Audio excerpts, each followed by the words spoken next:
యువతరాన్ని ప్రేరేపించే ఒక అందమైన యువగద్ద కథ. ఎత్తైన పర్వతాల మీద ఎగురుతున్న ఒక యువగద్ద గాలిలో సరదాగా సాగే కొండోర్లను చూసి అసూయతో తపించిపోయింది. అప్పుడే తుపానుల మబ్బుల్లాంటి రెక్కలతో ఉన్న తన తల్లి గద్ద పక్కకి వచ్చి నిలబడింది. తన రెక్కలను బలహీనంగా కొట్టుకుంటూ, నేను ఎందుకు వాళ్లలా ఎగరలేను అని అడిగింది.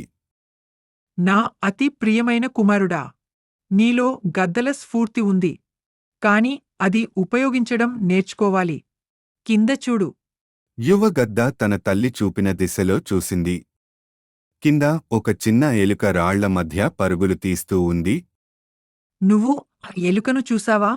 దీని జీవితం చిన్నదిగా అనిపించవచ్చు, కాని ఇది ప్రతిరోజూ తన జీవితానికి పోరాడుతుంది.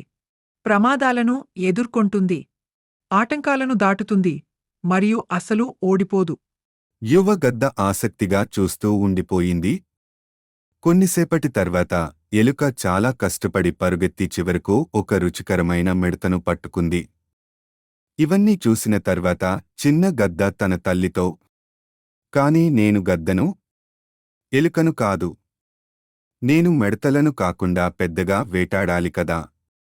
అవును, కాని ప్రతి ప్రయాణం చిన్న అడుగులతోనే మొదలవుతుంది.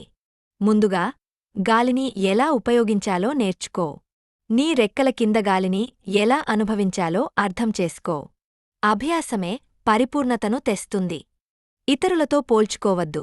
నీ స్వంత బలం, నైపుణ్యం మీద దృష్టిపెట్టు. చిన్న గద్ద ఎంతో కష్టపడుతూ ఓర్పుతో ఎగరడం నేర్చుకోవడానికి శ్రమించింది. ఎత్తులకు చేరేందుకు తన రెక్కలను బలపరిచింది. కాలం గడిచింది. ఇప్పుడు యువగద్ద బలంగా, ధైర్యంగా ఎగురుతూ తన గూడులోని మరెవరికంటే ఎత్తున ఎగరగలిగే స్థాయికి ఎదిగింది. ఇతరులతో పోల్చుకోకుండా తల్లి చెప్పినట్లుగా తన ప్రయాణాన్ని, తన ప్రత్యేకమైన మార్గాన్ని అనుసరించాడు.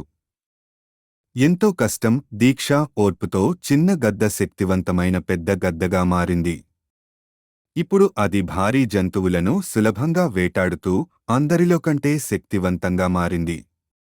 కథ సారాంశం: విజయానికి అనుభవం, సాధన, పట్టుదల మరియు నిరంతర కృషి అవసరం. ఆత్మవిశ్వాసం, స్వంత సామర్థ్యాన్ని నమ్ముకోవడం విజయానికి కీలకం. ప్రయాణంపై దృష్టితో ఇతరులతో పోల్చుకోకుండా స్వంత మార్గాన్ని అనుసరించాలి.